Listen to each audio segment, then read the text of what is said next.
मैं राकेश मैथमेटिक्स से राकेश सर आपको इस चैनल पर हार्दिक स्वागत और अभिनंदन करता हूं। बच्चों आप देख रहे हैं क्लास 10 एनसीईआरटी पाठ्यक्रम पर आधारित पाठ 3 दो चर वाले रैखिक समीकरण। बच्चों इससे पहले हम लोगों ने भाग 7 के वीडियो को देखा। बच्चों इसमें हम लोगों ने आपके उदाहरण के है ना 4 प्रश्न थे, उदाहरण 4 था। इसी क्रम में हम लोग आगे बढ़ते हैं और आज हम लोग पढ़ते हैं भाग आपका 8 है जो कि उदाहरण 5 है। उदाहरण 5 प्रश्न क्या कह रहा है देखिए जरा।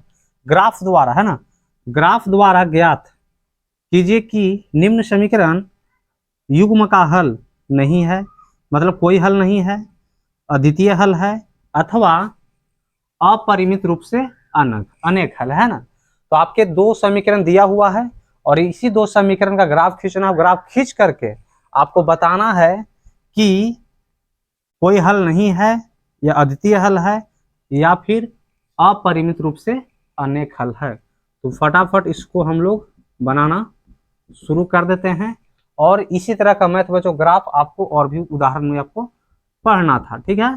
चलिए तो सबसे पहले दिया है हमें क्या 5x माइनस 8y प्लस 1 बराबर 0। ये आपका समीकरण 1 मान लीजिए, ठीक है।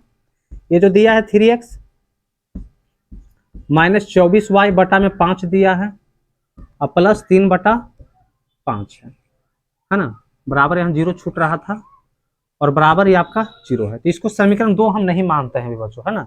इसको थोड़ा सा और हम लोग ढंग से लिख करके है ना सजाते हैं इसको। बटा में एक तो छिपा रहता है। अब देखिए 1 5 5 का लघुत्तम, ये आपका क्या हुआ, भिन्न का घटाओ भिन्न का जोड़ एक साथ है। तो 1 5 5 का लघुत्तम कितना होता है, 5 होता है। 1 में 5 से भाग देंगे तो 5 होगा। 5 में अगर 3x से गुना करेंगे तो 3 पचे 15x, माइनस है तो माइनस कर दिए। 5 में 5 से भाग देंगे एक बार में।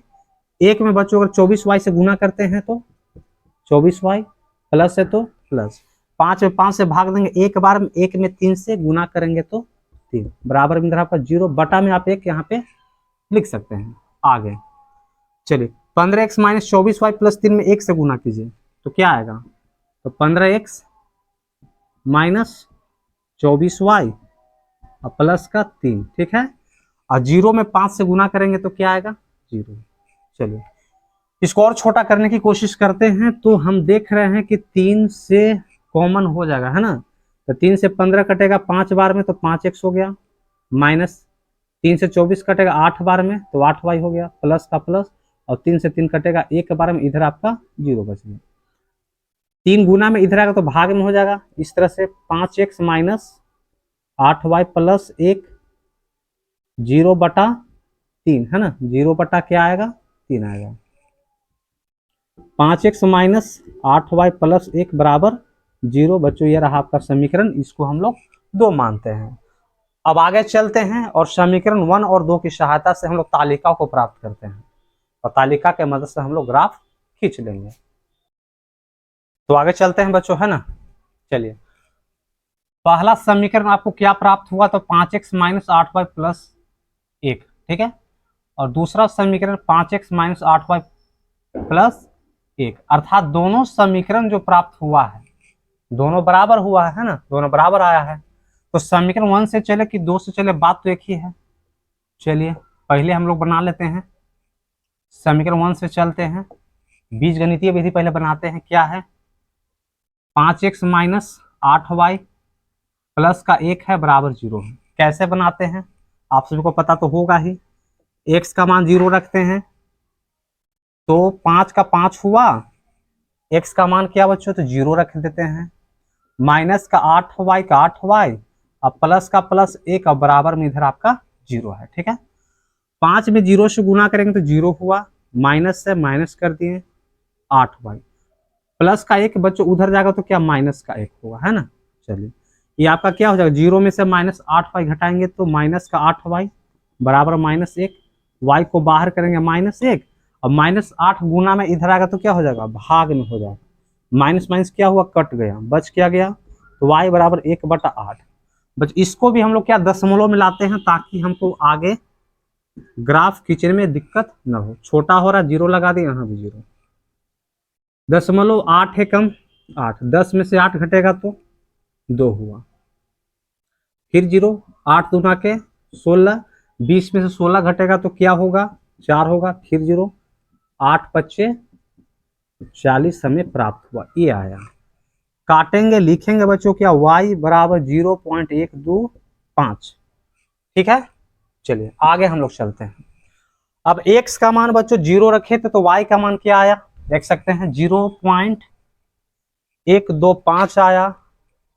अब हम लोग क्या करते हैं, इसी समीकरण में y का मान को हम 0 रखेंगे। y का मान क्या रखेंगे, x का मान 0 तो y का मान 0.125। अब y का मान 0 रखेंगे इसी समीकरण में।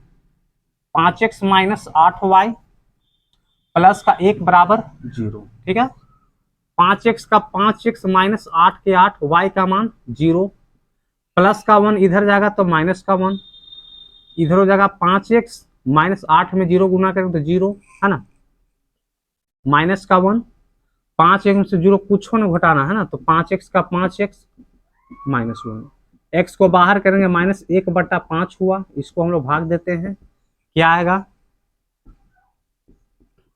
0.2 आएगा बच्चों, है ना, 0 पॉइंट क्या आएगा 2।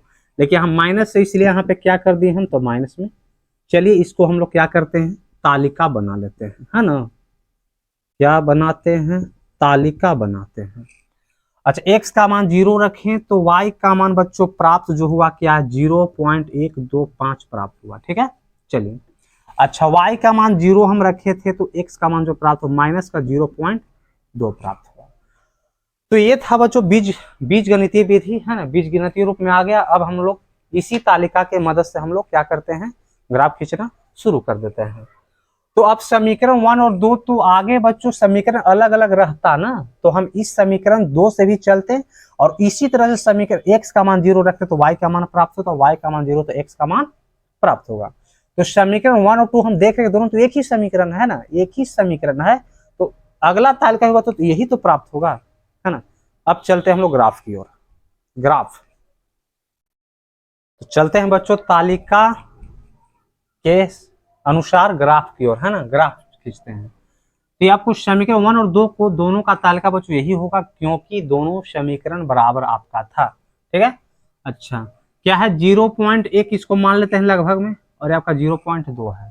तो हमें एक ऐसा ग्राफ का चयन करना है बच्चों जिसमें 0.1 भी आ जाए, 0.2 भी आ जाए, 1 2 3, है ना, इस तरह से खींच लेते हैं। 0.1 0.2 0.3, 0.1 0.2 0.3, 0.1 2 0.3, 0.1 0.2 0.3। ये आपका प्लस का x माइनस का x, प्लस का y माइनस का y, ये आपका माइनस में होता है, ये भी आपका माइनस में होता है। अच्छा, x का मान 0 है, 0 तो आपका यही होता है।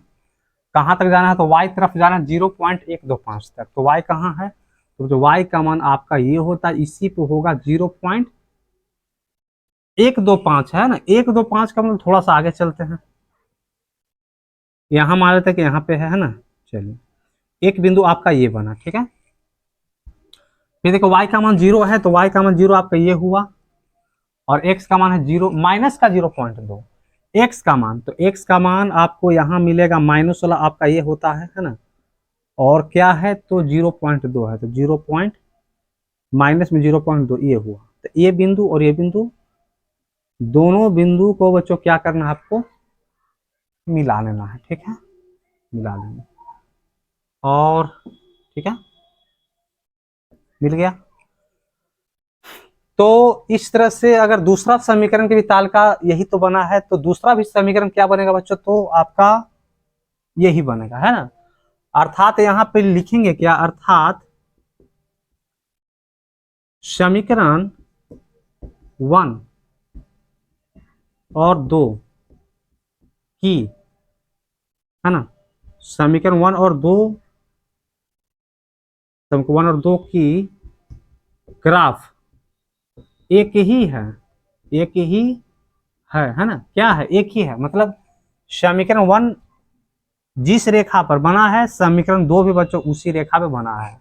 और जब है ना दोनों समीकरण बराबर होते हैं तो एक ही रेखा बनेगा, और इस तरह से बच्चों इसका हल जो होगा है ना, इसका जो हल होगा क्या होगा, अपरिमित रूप से अनेक हल होगा। अपरिमित रूप से अनेक हल होंगे। क्यों अनेक हल होंगे? क्योंकि हम देख पा रहे हैं कि समीकरण 1 का जो ग्राफ, जो रेखा समीकरण 1 का बना है वही आपका 2 का भी बना है। और एक ही रेखा पर दोनों क्यों बनेगा? क्योंकि दोनों समीकरण बच्चों क्या है, एक ही।